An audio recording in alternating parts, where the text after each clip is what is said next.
Chapter 55. Craig yawned as he stretched, waking from the best night's sleep he ever had.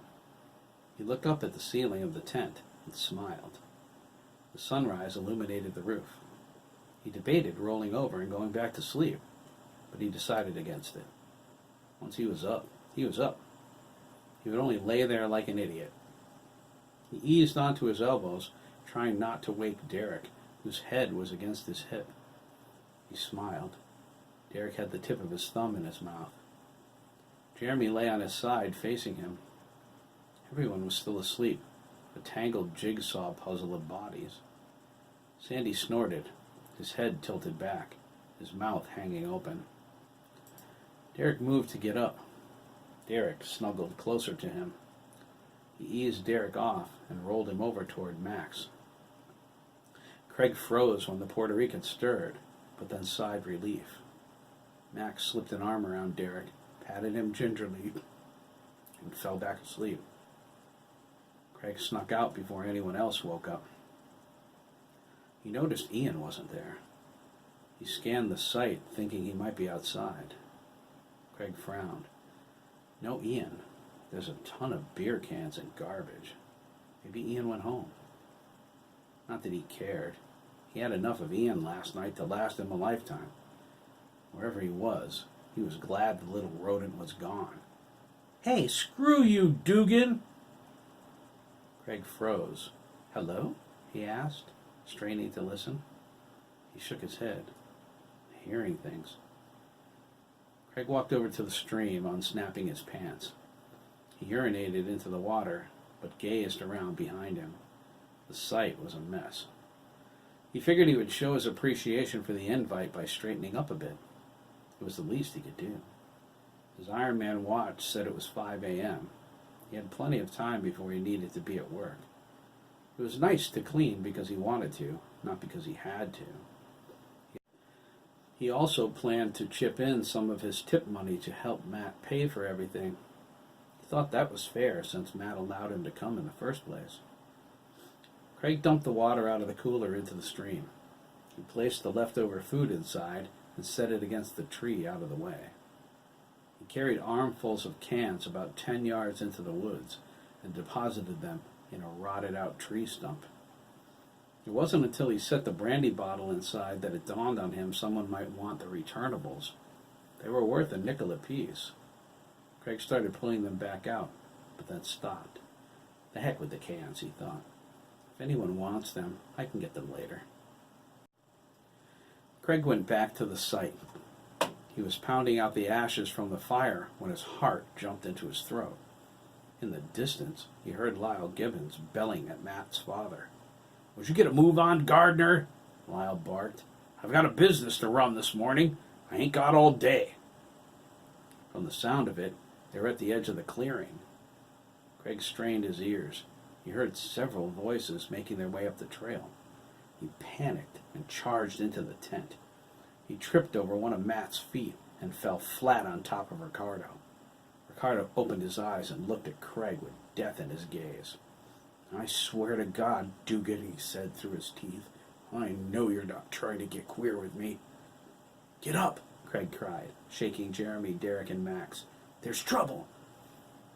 "What?" Matt asked, sitting up. "What's wrong?" "Parents!"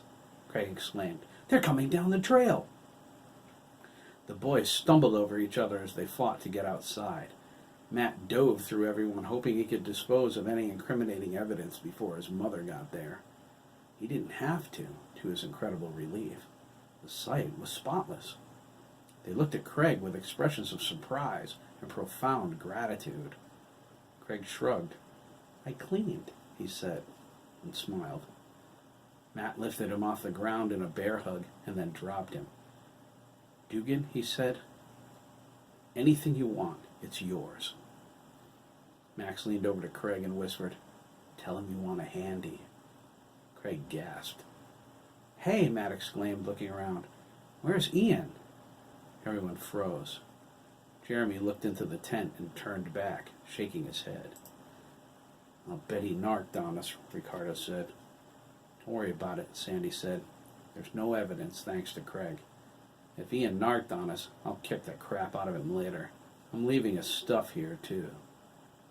You didn't save the cans, did you? Matt asked, elbowing Craig. I hid them. Matt nodded. Good.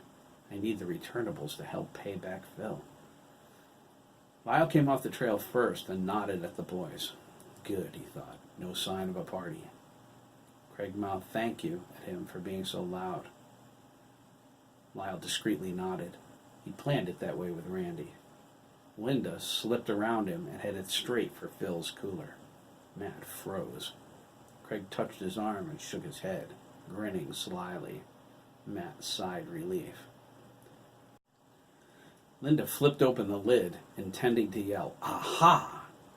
She was sure the boys were up to something when she learned they camped out behind the pond. Phil's cooler, too? There was nothing inside but leftover food. She stepped back, scratching her head. Good morning to you, too, Mom, Matt said, trying to look offended. It was obvious this was a surprise inspection. Looking for something? Matt, Jeremy asked, tapping on his shoulder. Look at Coach Mellon. Everyone turned toward the adults. There were more people there than they'd noticed. Aside from Lyle and Linda, there was Nancy, Mike, and Sandra Dougan, Thomas and Virginia, Jose and Mariana, Randy, Susan, Dougie, and in the midst of them all, Kevin. Their jaws dropped open at his expression. The circles under his eyes were huge. His face was streaked with tears. He looked ragged and tired. His eyes were bloodshot. Derek walked over to him, worry filling his heart. Kevin knelt down and whispered something into his ear. He reached out for his son, but Derek retreated. He turned toward his friends and walked back, his eyes locked on Chris. Derek cracked a little bit with each step. He stopped in front of Chris, his eyes filling with tears. Dan fell off the cliffs last night, Derek said. He's dead. He fell into Chris's arms, sobbing. Chris held him, shocked, while the rest of the boys hurried to their respective parents. Craig sat right where he was and wept. He decided he would miss Dan, even if they didn't talk all that often. Jeremy sat with him, putting an arm across his shoulders. Nancy came over to them. Jeremy was about to move, but she held out her hand. Stay there, laddie, she whispered, patting him on the head. Craig will go to who he wants. Seems to me he's picked you. He's my friend, Jeremy choked. He felt so sad, but he didn't know why. He didn't know Dan all that well, and dead or not, he was still mad at him for what he tried to do to his brother. Aye, that he is, and he needs one to boot. The boys bombarded their parents with a million questions as they dressed. Was it true? Could it be? Where did it happen? How did it happen? They split into groups. Matt had a bone to pick with his mom. She did, after all, go straight for the cooler. Thomas put his hand on Kevin's shoulder. He was embarrassed Derek walked away from him and went to Chris. He apologized for that. Kevin sighed. It's okay, Thomas, holding Dougie against his leg. I can't blame him. Derek usually gets lost in the shuffle, you know. Cynthia can't be 100 places at once. Dougie's hyperactive. Well, it's difficult. I work a lot of hours, too. Thomas glanced at Jeremy. I know the feeling. I'm glad Chris makes time for Derek, Kevin continued. They're on the phone together constantly. I'd hate to think where he would be right now if he didn't have Chris. Thomas watched how tenderly Chris comforted Derek. He's a good kid, my number one son. As soon as we get home, I'm going to tell him so. I'm taking Dougie to his grandmother's house over in Wellington, Kevin said sadly. Cynthia won't be coming home right away. Can you keep Derek for a few days? From the look of it, Virginia remarked, thumbing toward Chris, you'd need a crowbar to get them apart. You know, you don't have to ask, Kevin. We're happy to have him. Kevin nodded and said he would call Derek later. She could tell he was about to break down again as he walked away. He stood 6'2", but looked 5'8" the way he was hunched over. His red hair seemed pale, like it was losing its color. His blue eyes appeared darker. Matt gathered his things and gave his mother a piece of his mind as they hauled the cooler away from the campsite. Virginia thought, it's about time. Sandy was by the water, looking at his mother like she was out of her mind. Virginia couldn't hear what they were saying, but whatever it was, he was having a hard time believing it. Thomas led her to the Dougans, who were consoling Jeremy and Craig. Jose said something to his sons in Spanish. Lyle was next to him, rolling his eyes. What do you mean Ian's at camp? Sandy asked. Since when? He left this morning, Susan replied. I guess I forgot to tell you. I don't want to talk about that, though. He'll be back whenever. I want to talk to you about something else. Like what? Sandy asked. He thought, camp? That's bull. How come I didn't get to go? Oh, well, the heck with him anyway. He's a pain, and I need a vacation. Forever. Ian? Sandy asked, looking around. He felt a sudden pang of loss. He swore he heard his brother's voice. I'm sorry, Sanford. I'm so sorry. No, not Ian, Susan said, regaining Sandy's attention. He felt strange all of a sudden. Danielle called me last night. She said you broke up with her. I did, Sandy said. She also said you and Chris were together. Sandy searched her expression. What of it? He asked. Susan replied, Well, I'm surprised, that's for sure. I didn't think you went that way. Chris, I wondered about. But you? Sandy shook his head. We're thinking about officially dating. Sandy? Susan gasped. I'm not sure Lancaster's ready for that. Why not? Sandy asked, crossing his arms. There are plenty of teens who date. Girls dating girls, guys dating guys, guys and girls dating each other. This isn't 1950, you know. It's the 21st century. If we decide to do it, they can just deal with it. Susan scowled. Your father's going to have a heart attack. Sandy smiled. Wait until Virginia hears about it. Oh, God, Susan thought. Give me strength. Mike squatted by Craig. Are you okay? He asked, searching his nephew's face. You're taking the day off today. Dad's in jail, isn't he? Craig asked, not moving his head from Jeremy's shoulder. I heard the cops go by yesterday.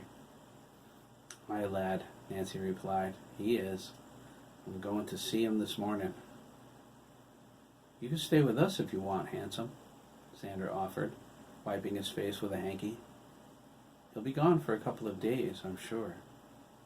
Thanks, Aunt Sandra, Craig sighed, but he looked up at Jeremy. Can I stay with you instead? Would that be okay? Jeremy replied, I hope so.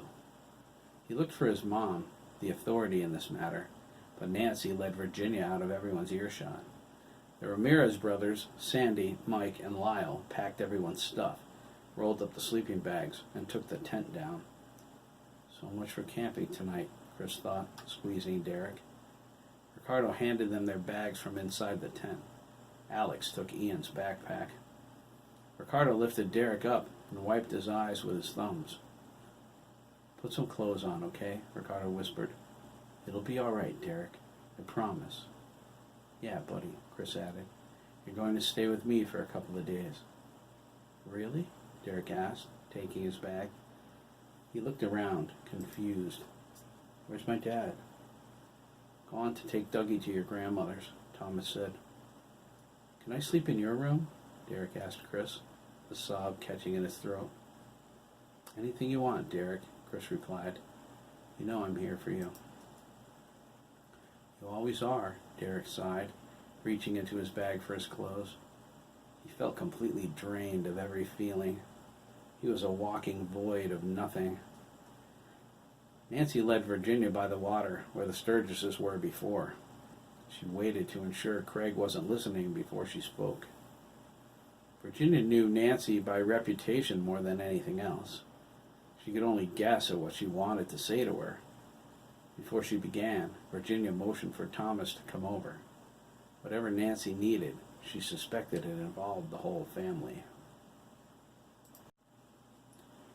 "You have a fine son there," Nancy began, nodding at Jeremy. She slipped her glasses off and cleaned them. "Craig seems like a nice boy, too," Thomas replied. "He wants to stay with us while his father's gone." "He does?" Virginia asked. "Aye, lass," Nancy nodded. "Your boy's the first friend he's been able to make, I'm afraid."